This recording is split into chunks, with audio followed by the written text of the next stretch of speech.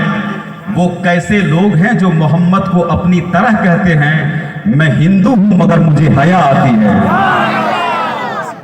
جب سومناتھ پنڈت نے شعر سنایا تو مجھے بڑا اچھا لگا، تو سومناتھ پنڈت نے کہا کہ ایک شعر اور مجھ سے سنیے مولانا۔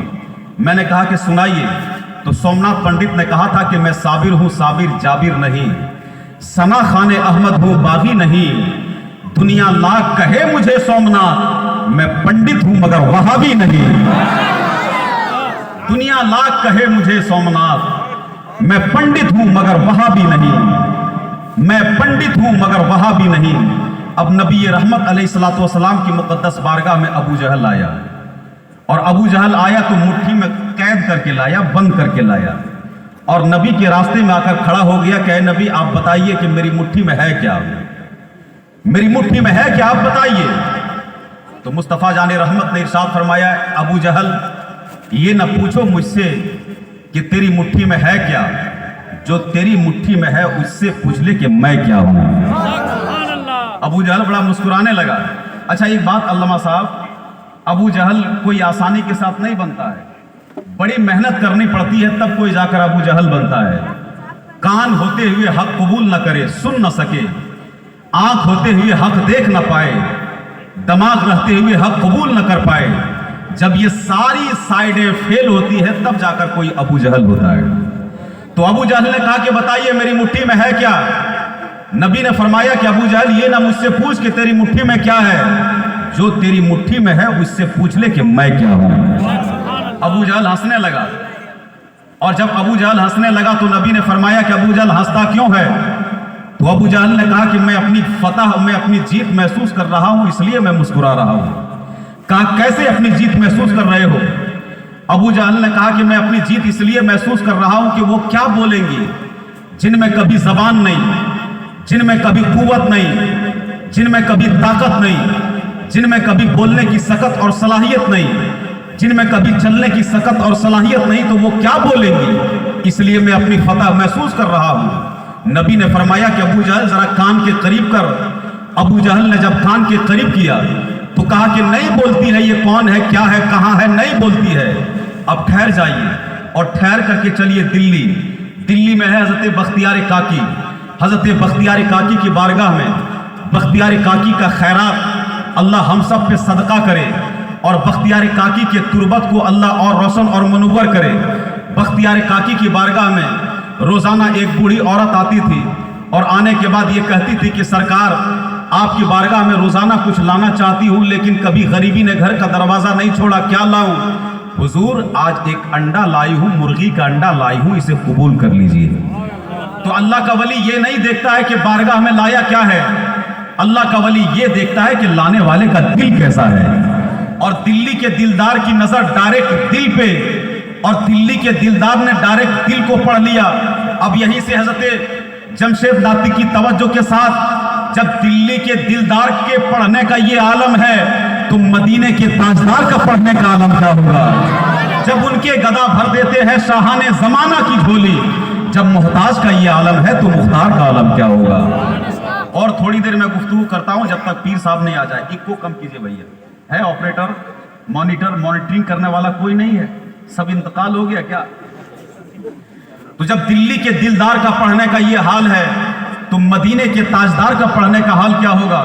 وہ بوڑھی عورت آئی اور آ کر کے کہنے لگی کہ حضور ایک مرغی کا انڈا لائی ہوں، اس انڈے کو قبول فرما لیجئے۔ بختیار کاکی نے اس انڈے کو قبول کر لیا اور 3 مرتبہ قل ہو اللہ انڈے پہ پڑھا اور انڈے پہ دم کر دیا۔ جیسا ہی انڈے پہ دم کیا، انڈا دیکھتے ہی دیکھتے سونا ہو گیا۔ انڈا دیکھتے ہی دیکھتے سونا ہو گیا، اور جب انڈا سونا بنا، سونا ہوا تو بڑھیا کی نیت خراب ہو گئی۔ بڑھیا نے کہا کہ حضور وہ میرا انڈا مجھے واپس کر دیتے تو میری غریبی دور ہو جاتی۔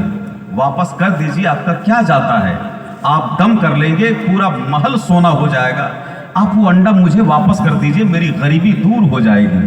بختیار کاکی نے فرمایا کہ عورت، اے بوڑھی ماں، جو تو نے لایا تھا وہ تحفہ تیرا تھا، جو میرے پاس ہے یہ میرا ہے، جا میں نے تجھے یہ تحفہ عطا کر دیا۔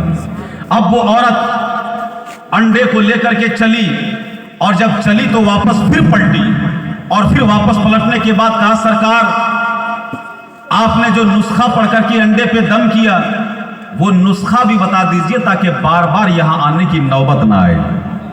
تو بختیار کاکی نے فرمایا کہ بوڑھی عورت جا، میری طرف سے اجازت ہے، جا پڑھ لینا۔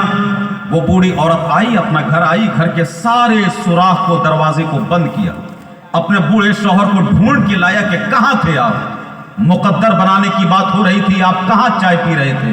آئیے، نہائیے، دھوئیے، کپڑا صاف کیجیے۔ اور کپڑے کو صاف کیا، نہایا دھویا، اور پورے محلے سے مانگ کر 24 انڈے جمع کیے۔ 24 انڈے کو سجا دیا، حضرت جمشید ناطق بھاگلپوری صاحب کی بلا 24 انڈے کو سجا دیا، اور 12 بجے رات تک، شام سے لے کر 12 بجے رات تک بوڑھے شوہر کی ڈیوٹی لگی کہ تم پڑھ پڑھ کر کے انڈے پہ دم کرتے رہو۔ وہ بوڑھا شوہر شام سے لے کر 12 بجے رات تک انڈے پہ پڑھ پڑھ کے دم کرتا رہا، جتنے ہلتے ڈولتے دانت تھے سب زمین پہ آ گئے، منہ میں پھونک نہیں، پورا گھر تھوکا تھوک ہو گیا، لیکن انڈے کا کلر تک چینج نہیں ہوا۔ 12 بجے رات کے بعد وہ بوڑھی عورت آئی اور یہ کنکھی مار کر کے اپنے بوڑھے شوہر کو سائڈ کیا، کہا کہ ہٹو، کہاں کہاں سے بیڑی اور چائے پی پی کر کے آتے ہو، انڈے کا کلر تک چینج نہیں ہوا، مجھے چانس دو۔ 12 بجے رات کے بعد وہ بوڑھی عورت بیٹھی انڈے پہ دم کرتی رہی، صبح ہو گئی، اور صبح سویرے جب انڈے کا کلر تک چینج نہیں ہوا تو وہ بوڑھی عورت دوڑی بختیار کاکی کی بارگاہ میں، کہا کہ حضور آپ نے تو 3 مرتبہ قل هو اللہ پڑھا تھا اور انڈے پہ دم کیا تھا، انڈا سونا ہو گیا تھا، ہم نے رات بھر دم کرتے کرتے پھونکتے پھونکتے پورا گھر تھوکا تھوک ہو گیا، لیکن انڈے کا کلر تک چینج نہیں ہوا۔ بختیار کاکی فرماتے ہیں ماں تیری زبان اور ہے، میری زبان اور ہے، تیری زبان اور ہے، میری زبان اور ہے۔ اب چلو نبی کی بارگاہ میں، کہا کہ ابو جہل کان سے لگایا، کہا کہ نہیں بولتی وہ کہ کون ہے، کہاں ہے، کیسے ہے۔ نبی نے فرمایا کہ ابو جہل وہ تجھ سے نہیں بولے گی، کیونکہ تیری زبان اور ہے، میری زبان اور ہے۔ ابو جہل کان کے قریب کر، اور جب مٹھی کو کان کے قریب کیا تو ابو جہل کا قبضہ ٹوٹا اور وہ کنکری بولنے لگی، یہی وہ کنکری ہے اور اسی نسل کی کنکری ہے، جب بڑے بڑے نہیں بولے تو یہاں چھوٹے چھوٹے کیا بولیں گے۔ ابو جہل کا خیال تو یہ تھا یہی وہ پتھر ہے جس پہ دھوپ کے دیے ڈالے گئے، یہی وہ پتھر ہے جس پہ ٹیکے لگائے گئے، یہی وہ پتھر ہے جس پہ دھومن ڈالے گئے، یہی وہ پتھر ہے جس پہ گھی اور مکھن ڈالے گئے، یہی وہ پتھر ہے جس پہ بیٹیوں کا بلیدان کیا گیا، یہی وہ پتھر ہے جس پہ بیٹوں کا بلیدان کیا گیا، لیکن وہ پتھر آج تک کسی سے نہیں بولا۔ اس پتھر کو کیا خبر تھی کہ اب تک پالا پڑا تھا امت سے، آج پالا پڑ گیا ہے محمد سے۔ اس پتھر کو کیا خبر تھی کہ اب تک پالا پڑا تھا امت سے، آج پالا پڑ گیا ہے محمد سے۔ اب لوگوں، بھائیوں، دوستوں، سجنوں، جب عیسائی اپنا خیال پیش کریں اور عقیدہ پیش کریں کہ لوگوں جب محبوب ہی ماننا ہو تو محبوب اسے مان لو جو مردوں کو زندہ کر دیا کرتے ہیں، اور یہ کمال حضرت عیسیٰ میں ہے۔ عیسیٰ علیہ السلام کے سامنے جب مردے کو لایا جاتا، عیسیٰ علیہ السلام 3 بار قم بإذن اللہ کہتے، مردہ اٹھ کر کے بیٹھ جاتا اور کلام کرنے لگتا۔ لوگوں، اس لیے محبوب ہی ماننا ہو تو عیسیٰ کو مان لینا۔ جب عیسیٰ علیہ السلام مردوں کو زندہ کر سکتے ہیں تو مردہ دل کو بھی اعلیٰ بنا سکتے ہیں۔ وہی پلٹ کر کے کہہ دینا کہ جہاں باڈی چیز موجود ہو، صرف روح نکل جائے اور واپس روح کو پلٹا دے، اس نبی کو عیسیٰ روح اللہ کہا جاتا ہے۔ اور جہاں کچھ نہ ہو، ایک بار سب کچھ عطا کر دے، اسی محبوب کو محمد رسول اللہ کہا جاتا ہے۔ پتھر میں جان نہیں، اس میں بولنے کی سکت اور صلاحیت نہیں، تو کہا کہ جہاں باڈی چیز موجود ہو، صرف روح نکل جائے اور واپس روح کو پلٹا دے، تو اس محبوب کو عیسیٰ روح اللہ کہا جاتا ہے۔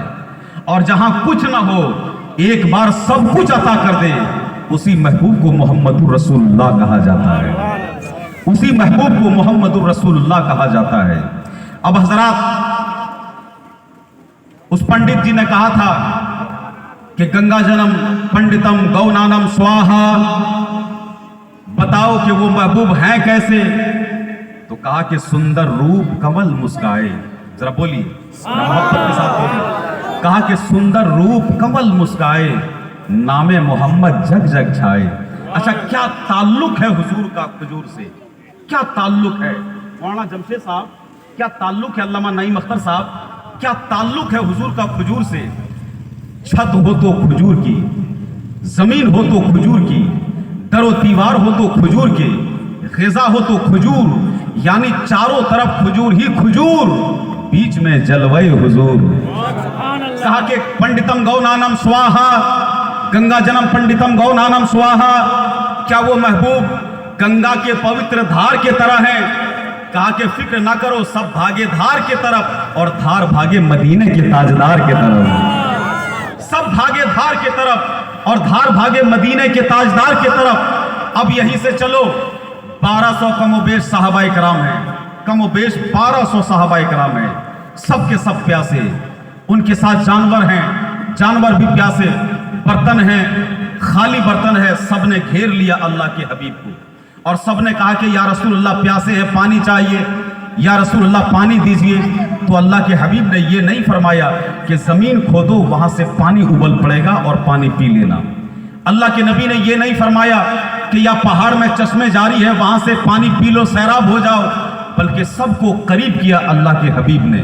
اور جب سب قریب ہو گئے تو نبی رحمت نے اپنی انگلی کو پھیلائی اور دیکھو میرے بھائی, اور اسی موقع سے بریلی سے آواز آئی کہ انگلیاں ہیں فیض پر, ٹوٹے ہیں پیاسے جھوم کر, ندیاں پنجاب رحمت کی ہیں جاری واہ واہ, ندیاں پنجاب رحمت کی ہیں جاری واہ واہ. سب کو قریب کیا اللہ کے حبیب نے.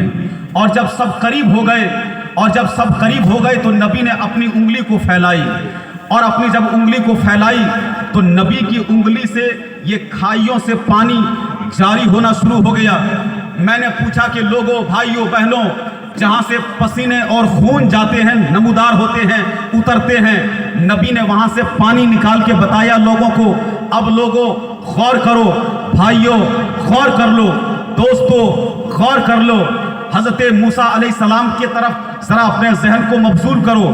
نبی رحمت علیہ السلام سے سوال ہو کہ یا رسول اللہ علیہ السلام اگر پانی ہی دینا تھا تو آپ کہہ دیتے کہ زمین کھودو وہاں سے پانی نکال لو. آپ زمین میں عصا گاڑ دیتے تو وہیں سے پانی ابل پڑتا, یا پہاڑ سے پانی آپ دے سکتے تھے. یا رسول اللہ آپ نے یہ فطرت کو بدل کر کے اپنی انگلیوں سے چشمہ رحمت جاری کر دیا تو نبی کی مشیت بول پڑے گی. لوگوں اگر میں زمین سے پانی دیتا تو میں کسی کی طرح دیتا, اگر میں پہاڑ سے پانی دیتا تب بھی میں کسی کی طرح دیتا.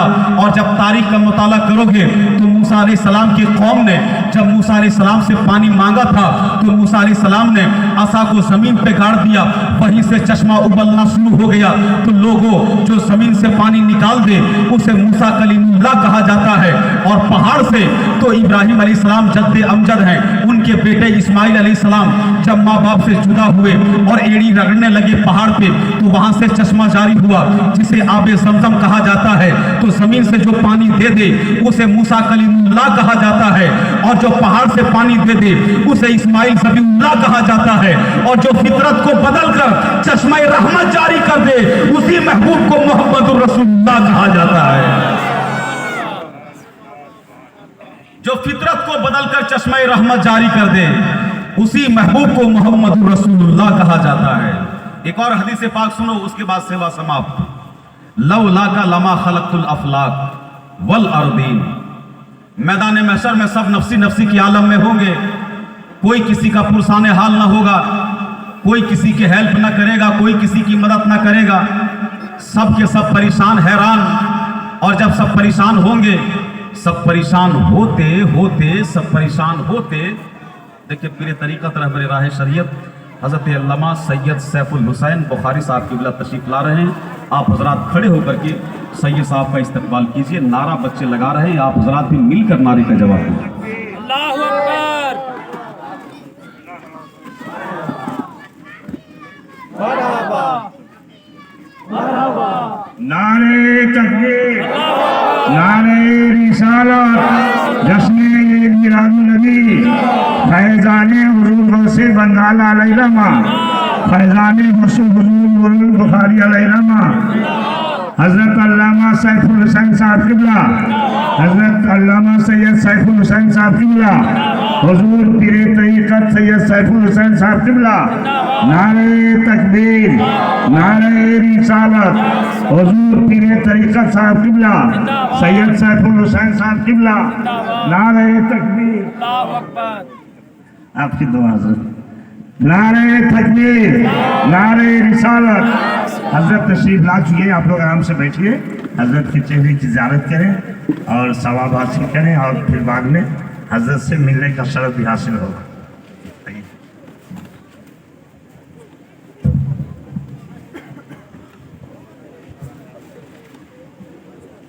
تو میدان محشر کا نظام یہ کہ سب پریشان ہوں گے، کوئی کسی کا پرسان حال نہ ہوگا، اور جب کوئی کسی کا پرسان حال نہ ہوگا تو سب کے سب پریشان، اور وہاں پھر فیصلے ہوں گے جنت اور جہنم کے۔ اچھا، جنت اور جہنم کا مزاج یہ ہے کہ جو جنت میں ایک بار آ جائے گا پھر نکالا نہیں جائے گا۔ اللہ نے قرآن کریم میں فرمایا خالدین فیہا ابدا، جو جنت میں آ جائے گا پھر نکالا نہیں جائے گا۔ اور جہنم وہ ہے جو جائیں گے جہنم میں، گناہ جب جل جائیں گے تو پھر وہ نکالے جائیں گے اور جنت پہنچائے جائیں گے۔ تو میدان محشر میں سب کے سب پریشان، اور آدم علیہ السلام سے لے کر عیسیٰ علیہ السلام تک باپ بیٹے سے پریشان۔ جب بیٹا باپ کے پاس جائے گا، کہا کہ ابا ایک نیکی مجھے دے دیجئے، تو باپ کہے گا کہ یہ دنیا نہیں ہے، دنیا میں میری جائیداد اور پراپرٹی پہ تو نے حق جتایا اور میری پراپرٹی کو تو نے ڈسٹروائے کیا، یہ آخرت ہے، یہاں کوئی کسی کا کام نہ آئے گا، جاؤ کسی اور کے پاس جاؤ۔ ماں شاید مدد کر دے لیکن ماں بھی چہرہ پھیر لے گی، بھائی مدد کر دے بھائی بھی رخ پھیر لے گا، بہن مدد کر دے بہن بھی چہرہ پھیر لے گی۔ پریشان ہوتے ہوتے آدم سے لے کر عیسیٰ تک اذهبوا الی غیری کی صدا، میرے علاوہ کسی اور کے پاس جاؤ، یہاں اپنی اپنی پڑی ہے۔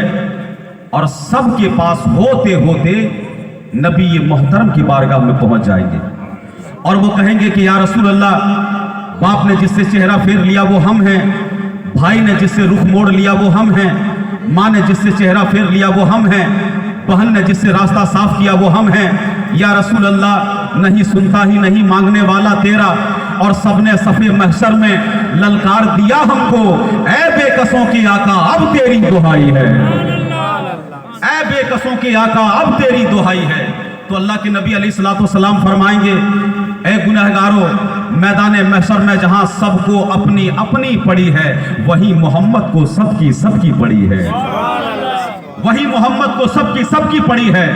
اور میں نے کہا کہ خالدین فیہا ابدا، جو جنت میں ایک بار آ جائے گا پھر نکالا نہیں جائے گا، اور جہنم کا مزاج یہ ہے کہ جو جہنم میں جائیں گے گناہ جل جائیں گے تو پھر نکالے جائیں گے اور جنت پہنچائے جائیں گے۔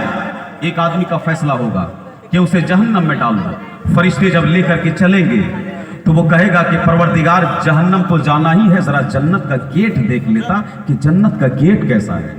فرشتے لے کر کے جنت کے گیٹ کے پاس چلیں گے، جب وہ جنت کے گیٹ کو، جنت کے دروازے کو دیکھے گا تو کہے گا سبحان اللہ، کیا میرے رب کا انتظام ہے، ماشاء اللہ۔ اے فرشتوں بتاؤ یہی ایک ہے کہ اور ہے؟ فرشتے کہیں گے کہ نہیں اور ہے۔ کہا کہ پہلا پہلے طرح تو دوسرا دوسرے طرح۔ اے فرشتوں میرے رب سے کہہ دو کہ جہنم کو جانا ہی ہے، ذرا دوسرا گیٹ بھی جنت کا دیکھ لیتا۔ تو فرشتے اسے دوسرے دروازے کے پاس لے کے چلیں گے، جب دوسرے دروازے کو دیکھے گا کہے گا سبحان اللہ، کیا میرے رب کا انتظام ہے، کیا عمدہ گیٹ ہے، کیا عمدہ کاریگری ہے۔ اے فرشتوں بتاؤ کہ یہی ہے کہ اور گیٹ ہے؟ فرشتے کہیں گے کہ نہیں اور ہے۔ ایسا ہی کرتے کرتے دھیرے دھیرے وہ جنت کے سارے دروازے کو دیکھ لے گا، اور جب آخری دروازے کے پاس پہنچے گا تو وہ کہے گا کہ اے فرشتوں میرے رب سے کہہ دو کہ جہنم کو جانا ہی ہے، ذرا اندر جنت میں بھی جا کے دیکھ لیتا کہ اندر کیسا ہے۔ ایسا ہی دھیرے دھیرے وہ اندر آ جائے گا، اور جب اندر آئے گا تو وہیں سے لسٹ نکالے گا کہ آدم کی حویلی کہاں ہے، بتاؤ۔ آدم سے لے کر عیسیٰ علیہ السلام تک 1,00,000 کم و بیش 24,000 انبیاء کرام کی حویلی کہاں ہے، بتاؤ۔ اور گھومتے گھومتے جنت کا کونا کونا چھان ڈالے گا، اور جب ایک ایسی حویلی کے قریب سے وہ پہنچے گا جس پہ کسی کا نام نہیں لکھا ہوگا، اسی حویلی میں اندر گھس جائے گا اور اندر سے دروازہ بند کر دے گا۔ فرشتے کہیں گے کیا کرتا ہے؟ دروازہ کھولو، باہر نکلو۔ تو وہ اندر ہی سے کہے گا کہ اب ہم نہیں نکلیں گے۔ فرشتے کہیں گے کہ کیوں نہیں نکلے گا؟ وہ کہے گا کہ یہ میری ہے اس لیے نہیں نکلیں گے۔ فرشتے کہیں گے کہ وہ تیری کیسے؟ تو وہ کہے گا کہ جس دروازے پہ جس کا نام لکھا تھا میں اندر نہیں گیا، اس پہ کسی کا نام نہیں لکھا ہے، یہ میری ہے، اب میں نہیں نکلوں گا۔ اور جب میں جنت میں آ گیا ہوں تو پھر میں باہر کیوں نکلوں؟ یہ سب کا فرمان نہیں ہے، میرے رب کا فرمان ہے۔ اور میرے رب نے قرآن کریم میں فرمایا خالدین فیہا ابدا، جو جنت میں ایک بار آ جائے گا نکالا نہیں جائے گا۔ تو میں آ گیا ہوں تو پھر میں کیوں نکلوں؟ اللہ اکبر یا رسول اللہ۔ جب میں جنت میں آ گیا ہوں تو پھر میں کیوں نکلوں؟ فرشتے رب کے پاس پہنچیں گے، اور جب رب کے پاس فرشتے پہنچیں گے تو کہیں گے فرشتے کے پروردگار وہ تو بڑا چالاک بندہ نکلا، وہ بڑا چالاک بندہ نکلا۔ جنت میں وہ اندر گھس گیا ہے اور کہتا ہے کہ اب نہیں نکلوں گا۔ تو رب فرمائے گا ہے میرے فرشتوں جاؤ کہہ دو اسے کہ وہ جنت اسی کی ہے۔ سبحان اللہ، ایک بہانہ رحمت، اور وہ جنت تیری ہے۔ تو اب وہ بندہ کہے گا کہ پروردگار جب وہ میری جنت ہے، وہ جنت میری ہے، تو پھر مجھے گھمایا کیوں اتنا؟ اتسخروا کا انت المالک۔ پروردگار عالم ارشاد فرمائے گا اے میرے بندو، میرے بندوں کی مدد کے وقت تو سوچتے سوچتے آخر تک پہنچتا تھا۔ جب بھوک مر جاتی تھی تب تو سوچتے سوچتے کسی کو روٹی دیا کرتا تھا، اور جب پیاس مر جاتی تب تو کسی کو پانی پلایا کرتا تھا، اور جب نماز کا وقت گزر جاتا تب تو سجدہ کیا کرتا تھا۔ اس لیے مجھے دکھانا تھا کہ تو جیسا جیسا کر کے آئے گا آخرت میں ویسا فیصلہ تو پائے گا۔ تو جیسا جیسا کر کے آئے گا آخرت میں تو ویسا ہی فیصلہ پائے گا۔ ایک بہانہ رحمت، اور وہ جنت تیری ہے، تجھے میں نے تیری جنت تک پہنچا دیا۔ اب یہ آخری بات اور اس کے بعد سوا سماپ۔ اللہ کے نبی علیہ السلام کی مقدس بارگاہ میں سب جائیں گے، کہیں گے یا رسول اللہ نہیں سنتا ہی نہیں مانگنے والا تیرا، یہ اللہ کے نبی مجھے چھپا لیجئے۔ تو گنہگاروں کو اللہ کے نبی اپنے دامن میں چھپاتے جائیں گے۔ اب لاکھوں اربوں خربوں گنہگاروں کے چھپنے کی جہاں بات ہے تو دامن ایک اور بے شمار گنہگاروں کے چھپنے کی بات، تو یہ کیسے ہو سکتا ہے؟ تو جب وقت ایسا آتا ہے تو اللہ علماء کے ذریعے باتیں بتا دیتا ہے، اور جب وقت آتا ہے تو خانقاہ میں پیروں کے ذریعے دکھا بھی دیتا ہے۔ اور اس مسئلے کا جواب اسی ہندوستان میں ہے اور دیا جا چکا ہے۔ خواجہ غریب نواز کا در اگر آپ نے دیکھا ہوگا تو خواجہ غریب نواز کا کٹورا بھی سوچ لیجئے کہ غریب نواز کا کٹورا کتنا چھوٹا اور آنا ساگر کتنا پھیلا ہوا۔ غریب نواز کے کٹورے میں جب پورا آنا ساگر آ سکتا ہے اور ہندوستان میں دیکھا جا چکا ہے، تو غریب نواز کے کٹورے کی وسعت کا جب یہ حال ہے تو محمد مصطفیٰ کے دامن کرم کا حال کیا ہوگا؟ جب ان کے گدا بھر دیتے ہیں شاہان زمانہ کی جھولی، جب محتاج کا یہ عالم ہے تو مختار کا عالم کیا ہوگا؟ وما علینا الا البلاغ۔ السلام علیکم۔